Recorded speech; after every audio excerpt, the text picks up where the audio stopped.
Hey everyone, so I'll explain the attire now and what I'm going to do. It's not for titillation or anything like that, not that I think you would be titillated by that, but the reason I want to show you kind of this area of me is because, and we're going to be talking about foundation. Now, I've just had a wash and a shave, and my skin, as you can see, is pretty pink and it's quite ruddy, and the fact that I've had a shave, you know, doesn't really help, but in general my skin is quite ruddy and gets very pink, and there is the the natural inclination would be to look at your skin and think, especially someone like mine at the moment, and think, okay, there's a lot of pink in my skin, therefore I must have pink undertones. And I've talked a lot about this on my blog because I believe that a more neutral undertone tends to suit a lot of people better.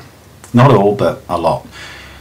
But I want to show you this because it's really important. So you look at my skin, you might think, okay, so there's some pink going on there, there's a bit of red in the face, so clearly I've got pink undertones.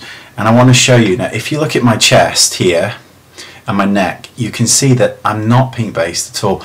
I'm actually pretty yellow, and the undertones of my skin are all sort of quite yellow, and you can see that. But if I didn't have this on, you would think you've got pink undertones, and I don't.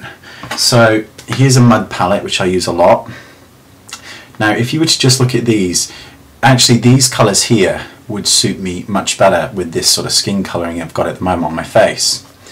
But it's actually more like these colours here which actually match this area, and I'm going to show you. So I'm just going to take a little bit of one of the light colours and sort of swatch it here. And you need to swatch it a few times. And that's a little bit light, so we're going to go to the second one, which we're going to do here.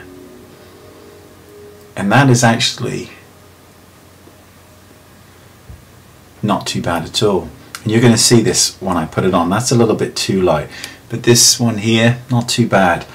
So I want to show you, because it's so important that we get the undertones right, and you don't just look at the skin, you look at areas that aren't red or aren't pink. So I'm just going to apply a little bit of this foundation and see my sort of face and body become one. And you can see already, right, that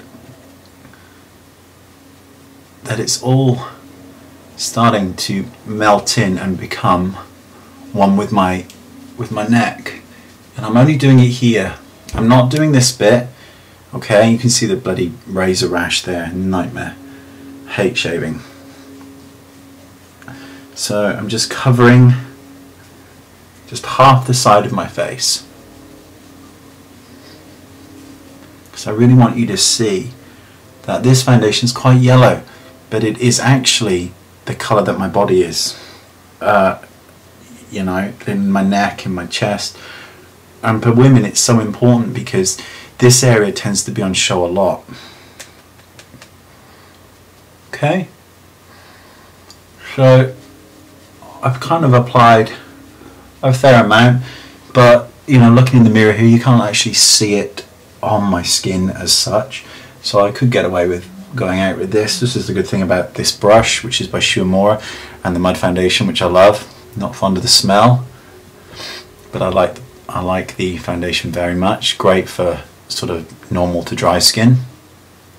Not the best for oily, but it's okay. So anyway, half my face done, very bizarre, but you can really see where I'm very red here. I've just had a shower, so that doesn't help, but I'm naturally very pink. And you can really see, pink here too, that this is really my colour. I'm very pale naturally, I'm quite pale, but the undertones of my skin would make you think that I'm pink based, and I'm not pink based. I'd like to be, because I think it's really cool. I'm not pink based, I'm yellow based, and this is where a lot of people go wrong. I still think that neutral foundations are the way to go. I really do. I'm just going to even things up here while I'm talking to you, because I think a lot of foundations nowadays are turning towards having too much yellow in, and I think that's, you know, just as bad as them having too much pink in. But so many people are not as yellow based as the foundations are, and they're not as pink based, and I think this trying to find foundation that's more neutral is a really good way to go. And that's why I blend a lot of the MAC foundations, the say NW15 and NC15. I tend to blend them so that I end up with a shade that kind of matches, you know, skin tones a lot easier. But I know it's a ridiculous kind of demonstration, but I really just wanted to kind of show you that you would think I'm pink tone, and in actual fact my face and neck all match now. I'm actually really pale. There's just a lot of pink going on in my skin at any given time. So please think about this next time that you're doing your foundation or buying a foundation, that think about here, think about what's on show and match it to that colour, not the ruddiness in your face, which is bound to be pink on a lot of people. That isn't your undertone. This is the real colour, and it's pretty bloody yellow on me, and that's just the way it is. So thanks for watching, and thanks for listening to me go on, and I'll see you next time fully clothed. Thank you. Bye bye.